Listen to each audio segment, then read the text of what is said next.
Good evening. My name is Mark Tremblay. Wife and I live on Courthouse Lane in Pascoag. I'm also, as a Barberville resident, I'm also on the planning board here in town, but I'm not here tonight to speak in that capacity. I am here to speak as a forester.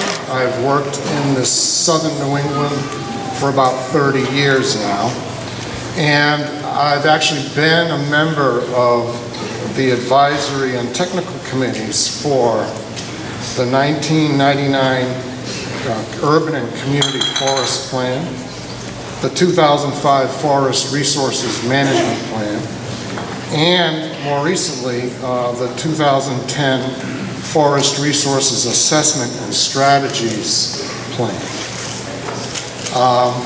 I'm here tonight to speak in response to Statewide Planning's written opinion concerning the consistency of these guide plan elements to the proposed energy center.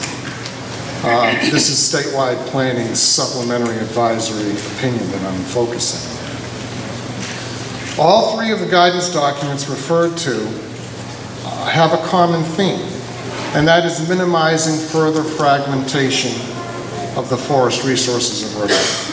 They boil all three of them down, and that's what they boil down to, minimizing forest fragmentation. That's at the core of our environmental issue here in this state. Development of these guide plans must take into account a variety of factors and encourage the protection of the resource through available means, as described in your supplementary advisory opinion. In reference to landscape-scale guide plan elements addressed here, these factors must also include the appropriate siting of large projects, such as the Clear River Energy Center. Rather than developing their opinion on actual planning principles that guide the development of our state, Rhode Island's statewide planning program has chosen to ignore context and the appropriate scale of private developments in our forested landscape by relying on the minutiae contained in these guide plans. In other words, they took a punt. Despite the proposed project's negative impact on the landscape, their opinion is that the proposed project is consistent with these guide plan elements.